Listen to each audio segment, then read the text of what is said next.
रिफ़त की 3 बेटियां थीं और तीनों आए रोज़ भाभी के लिए फ़साद खड़ा कर देती, झूठी शिकायतें लगाती कि भाभी हमारे बच्चों को मारती हैं और हमें पानी तक नहीं पूछती ताकि हम अम्मा भाई से मिलने ना आया करें।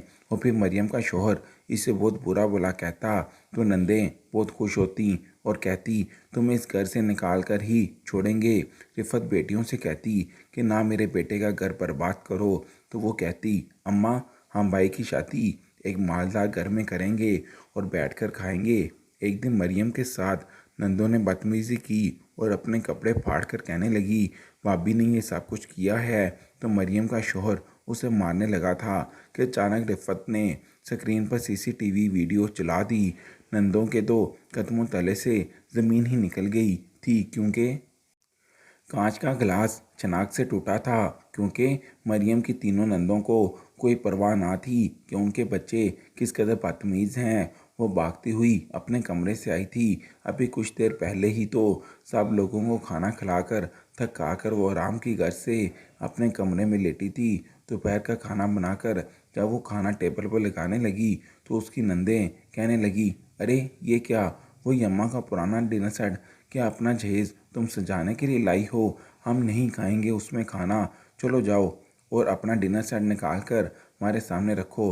डिनर सेट तो इसलिए ही होता है ना ताकि मेहमानों के सामने रखा जाए, और हमसे ज़्यादा ख़ास मेहमान तुम्हारे लिए और कौन हो सकता है। चलो जाओ अपना नया डिनर सेट ला कर रखो, हम इसमें ही खाना खाएंगे। बड़ी नान ने उस पर एक नया हुक्म सादर किया था। फिर बेचारी ने अपना नया डिनर सेट सामने रखा, शोकेस से निकाला, अच्छी तरह धोकर साफ करके टेबल पर सजाया ही था। जैसे ही खाने का पहला नवाला लिया तो दूसरी नंद कहने लगी अम्मा आपने बताया नहीं मरियम को कि मैं ताज़ी रोटी खाती हूँ, बिल्कुल तवे से उतरी हुई, मुझसे नहीं खाई जाती, ये पहले की पकी हुई रोटियाँ। फिर वो कहने लगी मरियम जाओ मेरे लिए ताज़ी रोटी बनाकर लाओ, मेरे बच्चे भी बिल्कुल ताज़ा रोटी खाते हैं, हम लोग रखी हुई रोटी नहीं खाते, हमें बिल्कुल भी मज़ा नहीं आता। तो मरियम फ़ौरन उसे दोबारा से किचन में चली गई। गर्मियों का मौसम था, पहले उनका आधा दिन तो नंदों की फरमाइशी खाने बनाने में गुजर चुका था। अब ताज़ी रोटी, बहरहाल मरियम ने ताज़ा रोटी बनाकर अपनी नंद को पेश की थी, लेकिन इस चक्कर में उसकी अपनी भूख ही मिट चुकी थी। वो सोच रही थी कि कुछ देर आराम करने के बाद ही कुछ खा लेगी, लेकिन जैसे ही अपने कमरे में आके लेटी तो उसे ऐसे लगा जैसे कांच का कुछ गिर कर टूटा हो। उसकी तो जान ही निकल गई थी। बड़े मुश्किलों से उसके वालिद ने उसे जहेज़ लेकर दिया था। उन्होंने अपने कई दोस्तों से उधार पैसे लिए थे और महंगाई का जो आलम आजकल चल रहा था, आम सा डिनर सेट भी 30-40 हज़ार से काम का नहीं जाता था। वो फ़ौरन से उठी और जब भागकर लाउंज में आई तो उसके कीमती डिनर सेट का ग्लास और प्लेट टूट चुकी थी। मरियम को इतना गुस्सा आया जिसकी कोई हद नहीं थी, लेकिन उसकी नंद को तो बिल्कुल परवाह नहीं थी। उसने अपनी बड़ी नंद से कहा कि तुम्हें ध्यान रखना चाहिए था, तुमने क्यों अपने बेटे को पेट पकड़ाई?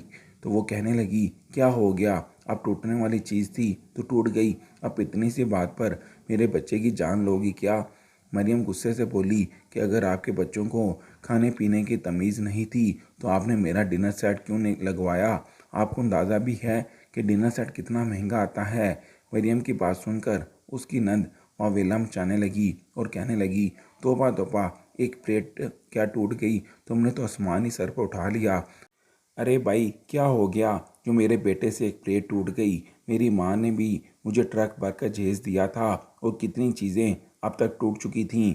हमने तो यूं अपने ससुराल में वावेला नहीं मचाया और तुमने तब से शोर शराबा शुरू कर दिया।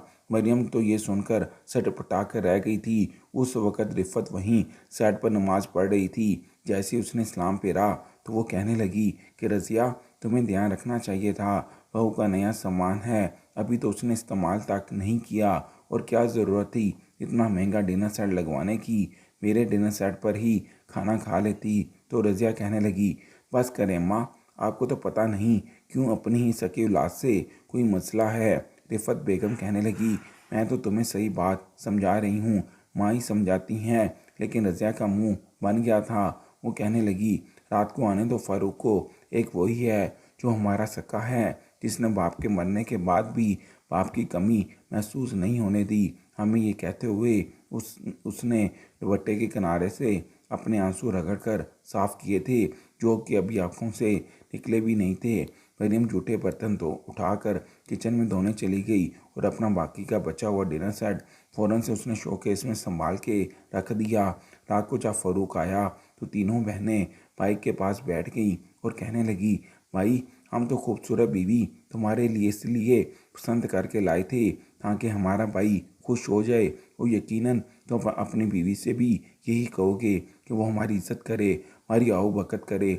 आज ही हमारा मेका है, भाई की शादी करने का ये मकसद तो नहीं होता कि बहनें भाई से मिलने भी ना आ सकें। रज़िया ने यूं बात की थी जैसे अभी आंसू टपकाएगी। ये सुनकर फ़ारूक कहने लगा, अब क्या हुआ है? तो वो कहने लगी, तुम्हारी बीवी ने अपने कीमती डिनर सेट के प्लेट टूटने पर हमें हमारी औकात याद करवा दी। वो कहने लगी, आप लोगों की औकात नहीं है कि मेरे जहेज़ के कीमती बर्तनों में खाना खा सकें। ये कहते हुए रज़िया ने अपने आंसू साफ किए थे। हालांकि मरियम ने ऐसा कुछ नहीं कहा था। फ़ारूक ने जब ये सुना तो उसे बहुत गुस्सा आया। हालांकि वो शादी की पहली ही रात अपनी बीवी से कह चुका था कि मैं अपनी बहनों का भाई नहीं बाप हूँ, और मैंने कभी भी इन्हें अब्बा की कमी महसूस होने नहीं दी। इसलिए तुमसे भी यही गुजारिश करूँगा कि मेरी बहनों के साथ अपना रवैया बहुत अच्छा रखना। और मरियम ने ऐसा ही किया था, लेकिन 2 माह के अरसे में उसकी नंदें 10 बार घर आ चुकी थीं। भला ये भी कोई तरीका था? जब भी उसकी नंदें घर पर आती तो रात देर तक उसका शोहर फ़ारूक अपनी बहनों के साथ बैठा बातें करता रहता और वो कमरे में उसका इंतज़ार करती रहती। जब कमरे में आता तो मरियम का मूड ख़राब होता था। वो यही कहती थी कि शादी के शुरू के दिन हैं, आपको ज़्यादा वक़्त मुझे देना चाहिए। तो वो इसको डांटने लगता और कहता, तुम्हारे कहने का मतलब क्या है कि मेरी बहनें मेके आई हैं तो मैं उन्हें वक़्त भी ना दूं, बल्कि तुम्हें भी तो चाहिए कि तुम बाहर बैठकर मुझसे बातें किया करो, लेकिन तुम हो के मुंह उठाकर कमरे में बैठ जाती हो। मुझे इस किस्म की लड़कियां बिल्कुल भी अच्छी नहीं लगती। मत भूलो कि मेरी बहनों ने ही तुम्हें पसंद किया है और अपनी पसंद से तुम्हें लेकर आई हैं। फ़ारूक तो यूँ बात करता था जैसे फ़ारूक और उसकी बहनों ने मरियम पर कोई एहसान किया हो। बहरहाल आज आज तो फ़ारूक का गुस्सा अरूज पर था। उसने गाली तक देने में आर नहीं समझा था। मरियम उसका ये रवैया देखकर बेहद हैरान थी। उसे अपनी किस्मत पर जी भरकर रोना आया था कि उसके बाप ने कितनी मेहनत और मुशक्क़तें कर कर के पाई पाई जोड़कर फ़ारूक और उसकी बहनों की फरमाइशों के मुताबिक उसे जहेज़ में हर चीज़ दी थी। चीज़ें यूं ही तो नहीं बन जाती, लाखों रुपए चाहिए होते हैं, लेकिन यहाँ पर किसी को कोई कदर ही ना थी। सास अच्छी थी, लेकिन बेटियों के आगे उसकी भी ज़ुबान नहीं खुलती थी। रिफ़त अगर बेटियों को कुछ भी कहती तो वो अपनी माँ पर यूं चिल्लाने लगती थीं जैसे कि उनकी माँ ना हो, मुलाजमा हो। और वो मालकन एक बार मरियम अपने मेके जाने के लिए तैयार हो रही थी। पूरे 2 माह बाद उसके वालिद उसके लेने आए थे कि चंद रोज़ मेके रह ले। जब से शादी हुई थी वो एक बार भी मेके नहीं गई थी। हालांकि शादी के फौरी बाद ही उसकी वालदा ने उनकी शादी की दावत भी की थी, लेकिन उसी दिन मरियम की तीनों नंदें रहने के लिए आ गईं तो फ़ारूक ने कहा कि अपनी माँ को मना कर दो कि हम दावत में नहीं आ सकते।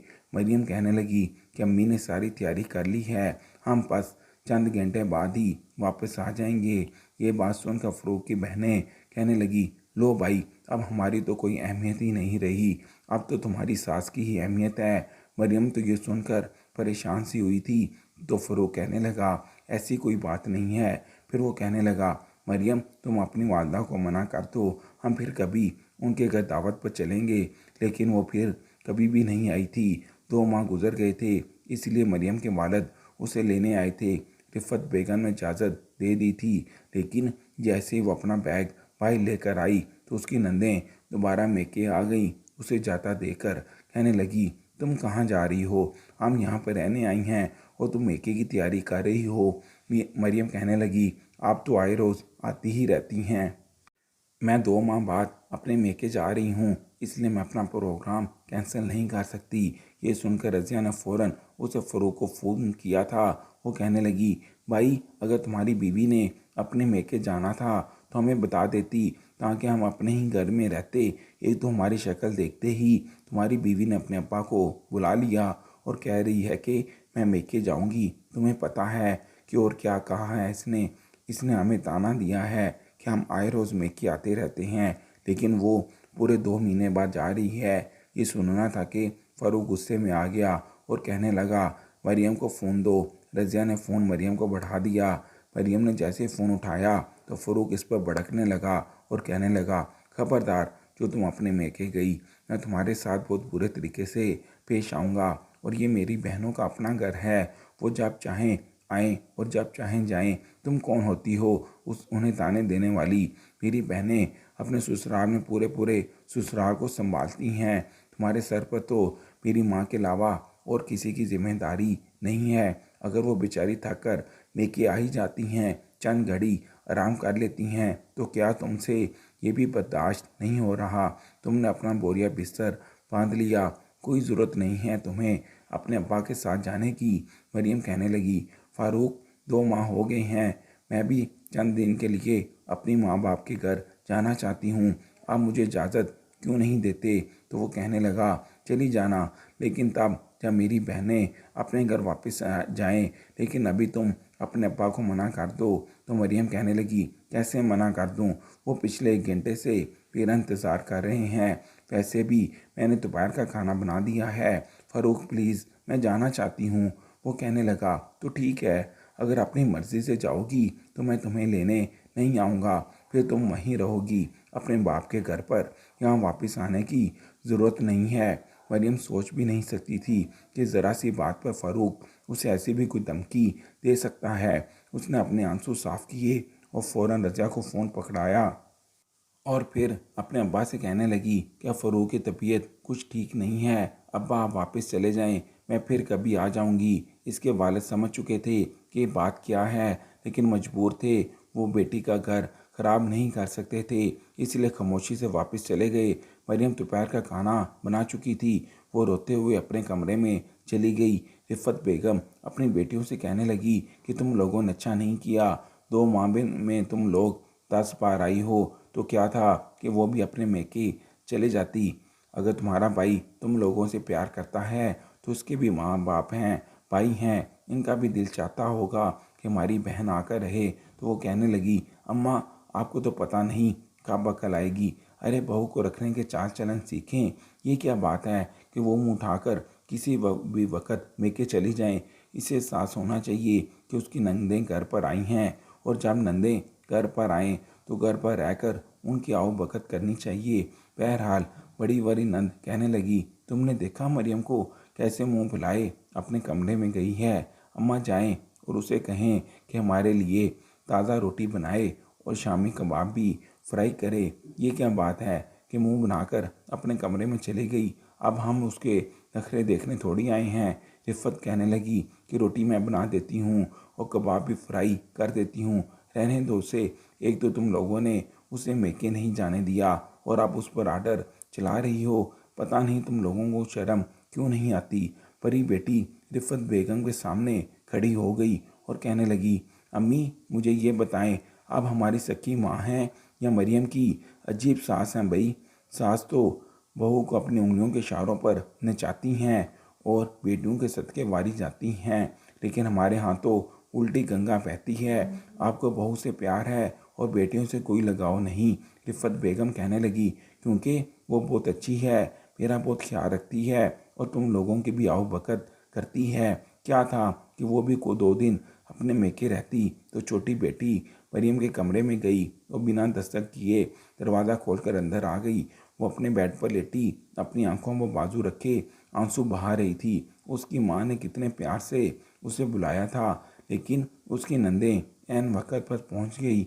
वो कहने लगी, ताज़ा रोटी बनाकर दो, हमें बहुत भूख लगी है। मरियम को पहले ही बहुत गुस्सा आ रहा था। उसने अपने बाजू को आंखों से पीछे किया और कहने लगी कि मेरे सर में दर्द है, मैंने खाना बना दिया है, रोटी आप लोग खुद भी बना सकती हैं। ये सुनना था कि उसकी छोटी नंद कहने लगी, तुम्हारी बहुत ज़ुबान खुल गई है, आने दो फ़ारूक को, तुम्हारा तो ऐसा बंदोबस्त करवाएंगे कि याद रखोगी। वो शौक़ है ना तुम्हें मेके जाने का, सारी ज़िंदगी के लिए अब तुम्हें मेके ना भिजवा दिया। तो फिर कहना। ये कहकर वो कमरे से बाहर चली गई और उसके कमरे का दरवाज़ा भी बड़ी ज़ोर से मारा था। मरियम कुछ देर तो वैसे ही बैठी रही, लेकिन फिर उसे परेशानी लाख होने लगी कि फ़रूक तो वैसे भी बहनों की ही सुनता है, इसकी तो बात की अहमियत ही नहीं है। ये ना हो कि वाकई वो बहनों के कहने पर उसे घर से निकाल दे। इसलिए वो फ़ौरन उठकर बाहर आ गई। किचन में देखा तो उसकी सास अपनी बेटियों के लिए रोटी बना रही थी। मरियम ने कहा, अम्मी आप हटें, रोटी मैं बना देती हूँ। तो वो कहने लगी, कोई बात नहीं बेटा, तुम आराम कर लो। तो वो कहने लगी, नहीं नहीं, मैं रोटी बना देती हूँ। इसने अपनी हाथ सास के हाथ से चिमटा पकड़ा और रोटियां बनाने लगी।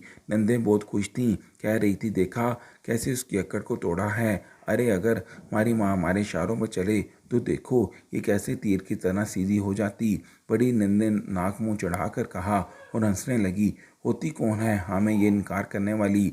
मरियम रात के खाने की तैयारी करने लगी तो तीनों बहनें सर जोड़े कहने लगी कि हमने तो बहुत बड़ी गलती कर दी। हमने तो बस से मरियम की खूबसूरती देखी, उसके बाप के पास तो कुछ भी नहीं था। कर्जा लेकर उसने बस अपनी बेटी को चलता किया है।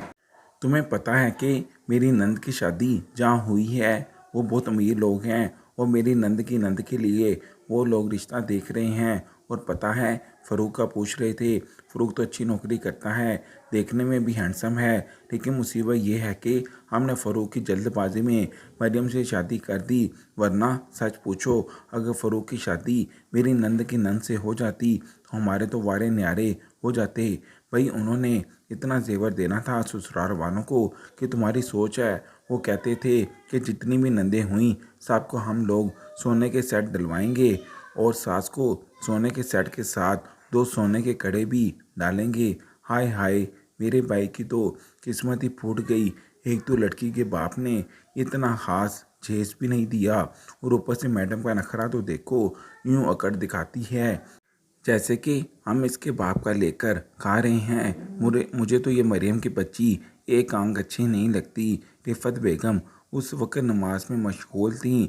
जैसे ही उन्होंने सलाम फेरा और अपनी बेटियों की बातें सुनकर कहने लगी कि तुम सबको ज़रा भी खुदा का खौफ नहीं है, क्यों अपने भाई का घर बर्बाद करना चाहती हो। तो वो कहने लगी, भाई का घर तो हमने बर्बाद कर दिया, काश कि कल से काम लिया होता तो आज हम लोग लाखों में खेल रहे होते।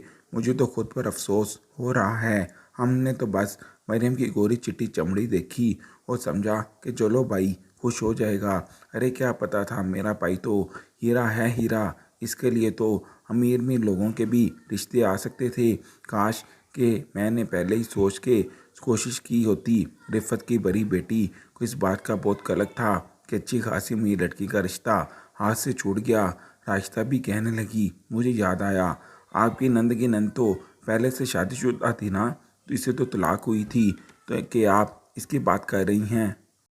तो बड़ी वाली ने उंगली का इशारा करते हुए उसे चुप करवाया और कहने लगी, हाँ तो क्या हुआ, दौलत तो है ना उसके पास। अरे भाई, दौलत पर हर ऐप चुप जाता है। फिर कहने लगी कि वो लोग फ़ारूक को बहुत पसंद करते हैं। मरियम इस घर से निकल जाए तो बड़े आराम से फ़ारूक का रिश्ता नजमा की नंद से हो जाएगा।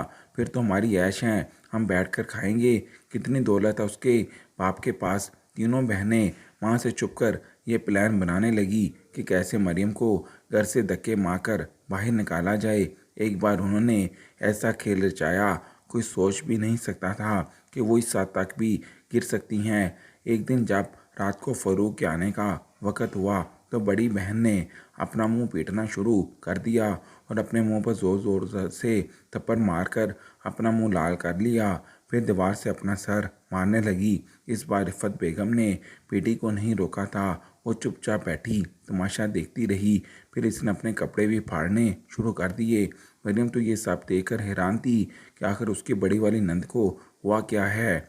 क्या उसे पागलपन का दौरा पड़ा है। बहरहाल उसे तो वैसे भी ऐसी बातों से बड़ा खौफ आता था, इसलिए वो आगे नहीं बढ़ी। छोटी दोनों नंदें मिलकर बड़ी बहन को काबू किए हुए थी। उसी वक़्त फ़ारूक घर में दाखिल हुआ तो बड़ी बहन रोते हुए उसके साथ लग गई और कहने लगी, तुम्हारी बीवी ने देखो मार मार कर मेरा क्या हशर किया है। दूसरी बहनें भी आंसू टपकाने लगीं और कहने लगी कि तुम्हारी बीवी ने हमें बहुत मारा है और बड़ी आपा का तो देखो हशर ही ख़राब कर दिया है, उसके कपड़े तक फाड़ दिए हैं। ये सुनकर फ़ारूक गुस्से में आ गया और कहने लगा कि मैं आज तुम्हें भी नहीं छोड़ूंगा। मरियम को तो ये सब देखकर हक्का पक्का रह गई, वो हैरान थी। फिर कहने लगी, फ़ारूक मैंने ऐसा कुछ नहीं किया। तो वो कहने लगा कि फिर मेरी बहन झूठ बोल रही है। तो वो कहने लगी, मुझे नहीं पता, लेकिन मैंने तुम्हारी बहन को हाथ तक नहीं लगाया। मुझे तो लगा कि शायद इन्हें तो कोई दौरा पड़ा है। तो वो कहने लगा, मेरी बहन को मारकर तुम मुझसे झूठ बोल रही हो और झूठे इल्ज़ामात लगा रही हो। आज तो मैं तुम्हारा वो हाल करूँगा कि तुम याद करोगी। छोटी बहन राशिदा कहने लगी कि फ़ारूक इसे बस तलाक दे दो, क्योंकि ये तुम्हारे साथ रहना ही नहीं चाहती। ये तुम्हारे सामने बड़ी नेक और मासूम बनती है और पीछे से हमें पानी तक नहीं पूछती, हमारे बच्चों के मुंह पर रखकर थप्पड़ मार देती है। इसे बस अपने जेब में लाए हुए 4 जोड़ों और 4 बर्तनों पर घमंड है। लात मारो इस पर, तलाक दो इसे और इसके सामान को भी इस समेत बाहर निकाल फेंको। ये सुनकर फ़ारूक कहने लगा कि मरियम, मैं अपने पूरे होशो हवास में तुम्हें। फ़ारूक ने अभी सिर्फ इतना ही कहा था कि जब रिफ़त बेगम उसके पास आ गई और उसके मुंह पर हाथ रखते हुए कहने लगी कि तुम बहुत बड़ी गलती करोगे। मैं कब से तुम्हें कह रही हूँ कि तुम्हारी बीवी बहुत अच्छी है, इसका कोई कसूर नहीं है। तो वो कहने लगा, अम्मा मुझे तो लगता है कि मरियम ने आप पर काला जादू कर दिया है, जो आप हर वक्त उसी का कलमा पढ़ती रहती हैं। आपको तो अपनी सभी बेटियों पर एतबार नहीं है। इसने ज़रूर आप पर कोई मंत्र पढ़ा है, इसलिए आप अपनी बेटी की बुराइयां करती हैं और मरियम की बुराइयां बयान करती हैं। इसने आप पर ज़रूर कुछ ना कुछ किया है। तो ये सब सुनकर उसकी माँ कहने लगी कि मैं तुम्हें सबूत दे देती हूँ कि आखिर तुम्हारी बीवी क्या है और तुम्हारी बहनें क्या हैं। ये बात सुनकर रिफ़त की तीनों बेटियाँ हैरत से अपनी माँ को देखने लगी। मरियम भी हैरान थी कि अब क्या होने वाला है। तो वो कहने लगा, कैसा सबूत। रिफ़त बेगम ने अपना मोबाइल पकड़ा और कहने लगी कि मैंने घर में चंद रोज़ पहले ही कैमरे लगवाए थे, क्योंकि मैं जानती थी कि तुम्हारी बहनें तुम्हारा घर बर्बाद करने के लिए किसी भी हद तक जा सकती हैं और तुम्हें माँ से भी ज़्यादा अपनी बहनों की बात पर भरोसा था। तो आप खुद अपनी आंखों से देखो। सब जब मोबाइल में फ़ारूक ने वीडियो देखी तो उसमें साफ दिखाई दे रहा था कि उसकी बड़ी बहन खुद दीवार से अपना सर टकरा रही है और अपने कपड़े भी फाड़ रही है। और फिर दूसरी वीडियो में ये देखा कि इसकी तीनों बहनें सर जोड़े ये बात कर रही हैं कि मरियम को किस तरह से तलाक दिलवा कर घर से निकलवाया जाए और कैसे फ़ारूक की दूसरी शादी एक अमीर औरत से करवाई जाए ताकि इन्हें दौलत और पैसे मिल सकें। ये सब सुनकर फ़ारूक को बहुत अफसोस हुआ था कि जिन बहनों की खातर वो अब तक अपनी बीवी और माँ से लड़ता आया था, वो बहनें ही उसका घर बर्बाद कर रही थीं। फ़ारूक ने अपनी तीनों बहनों को घर से निकाल दिया और कहने लगा कि खबरदार दोबारा मेरे घर में कदम रखा। और इसने अपना रवैया अपनी वालदा और अपनी बीवी से बहुत अच्छा कर लिया था। और बहनें रोने बैठ गई थीं कि ये क्या हो गया। सकी माँ ने ही इनका पोल खोल दिया, लेकिन रिफ़त ने इंसान होने का हक अदा किया था। वो चाहती तो बेटियों की बात पर पर्दा डाल देती, लेकिन इस तरह उसके बेटे का घर बर्बाद हो जाता। इसलिए उन्होंने सच्चाई का साथ दिया था। लेकिन रिफ़त बेगम जैसी औरतें बहुत कम होती हैं। ज़्यादातर औरतें बेटों के घर बर्बाद होने पर अफसोस नहीं करती। इन्हें बस ये होता है कि हमारी बेटियों का घर बसा रहे और वो मेके में आकर बेशक अपनी बापी का घर बर्बाद कर दें। काश कि हर औरत रिफ़त जैसी सोच रखे तो कई लड़कियां बर्बाद होने से बच जाएं। आपका क्या ख्याल है?